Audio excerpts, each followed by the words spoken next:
Tokyo Revengers saint night decisive battle arc का दूसरा season आखिरकार आ गया है। कोको मांगा जितना ही अकड़ू है, उसके चेहरे की बनावट और एक्सप्रेशन भी बिल्कुल वैसे ही है। तेंजिकू और माइकी ने अपने एंट्री सीन में बेहद दबदबा दिखाया है। उसकी बड़ी छोटी आंखें देखकर ही कलेजा कांप जाता है। लेकिन इस सीजन में सबसे शानदार किरदार है युजुहा, पेट डेविल मैनियाक। इस एक रोल ने स्क्रीन के सामने कितने सज्जनों के दिल जीत लिए, यह बता पाना मुश्किल है।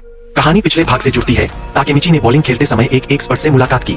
उस एक्सपर्ट ने बताया कि वह दूसरी डिवीजन का वाइस कैप्टन है, जिसका नाम है चिफुयु, शिबा चिफुयु। ताकेमिची को याद आया कि उसने भविष्य में लीडर्स की मीटिंग में इस शख्स को देखा था, लेकिन वह तो ब्लैक ड्रैगन का सदस्य होना चाहिए। ब्लैक ड्रैगन का आदमी आखिर तोमन का वाइस कैप्टन कैसे हो सकता है?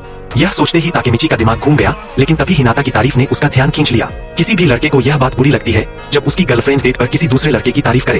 ताकेमिची से यह बर्दाश्त नहीं हुआ। ठीक उसी समय चिफुयु ने ताकेमिची को चुनौती भरी नजरों से देखा, जिसे हिनाता का दिल पिघल रहा था। ताकेमिची ने एक बॉल उठाई और स्ट्राइक मारा, क्योंकि हाल के दिनों में वह इसी में माहिर हुआ था। चिफुयु ने तिरस्कार भरी मुस्कान के साथ स्ट्राइक मारा। ताकेमिची ने फिर भारी बॉल उठाकर फिर से स्ट्राइक मारा। जब दोनों के बीच होड़ चल रही थी, हिनाता और युजुहा किनारे बैठकर स्नैक्स खा रहे थे।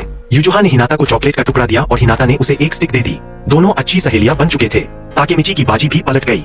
बॉलिंग में मामूली अंतर से वह चिफुयु से हार गया। फिर वह पंचिंग मशीन के पास गया और 50 अंक का शानदार स्कोर बनाया, लेकिन चिफुयु ने एक ही पंच में स्कोर तोड़ दिया। फिर वह कमोल खेला, जिसमें भी ताकेमिची चिफुयु से कुचल गया। आखिर में बिलियर्ड्स खेला, चिफुयु ने एक ही शॉट में पॉट कर दिया। अब ताकेमिची पूरी तरह हार मान चुका था।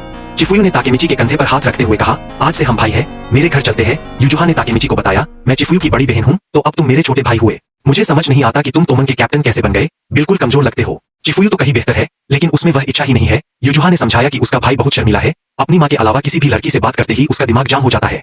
भविष्य में काजुतोरा ने कहा था कि शिबा चिफुयु भविष्य में ब्लैक ड्रैगन का टोटल हेड बन जाएगा, क्योंकि उसने पिछले टोटल हेड को मार डाला था। लेकिन सामने वाला शख्स बिल्कुल बुरा नहीं लगता। आखिर इन 12 सालों में क्या होगा? ताकेमिची ने चिफुयु से मित्सुया के बारे में पूछा। चिफुयु ने कहा कि यह एक अजीबोगरीब रिश्ता है। बुरे व्यवहार, डेलिंक्वेंसी की सारी चीजें उसे मित्सुया ने ही सिखाई है।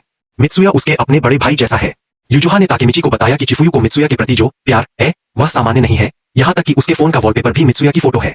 हालांकि युजुहा खुद भी किसी से कम नहीं है। दोनों अजीब है, एक चेस्ट कंट्रोल वाला, दूसरा डिक कंट्रोल वाला। अभी जो चिफुयु है, वह भविष्य वाले चिफुयु से बिल्कुल अलग है।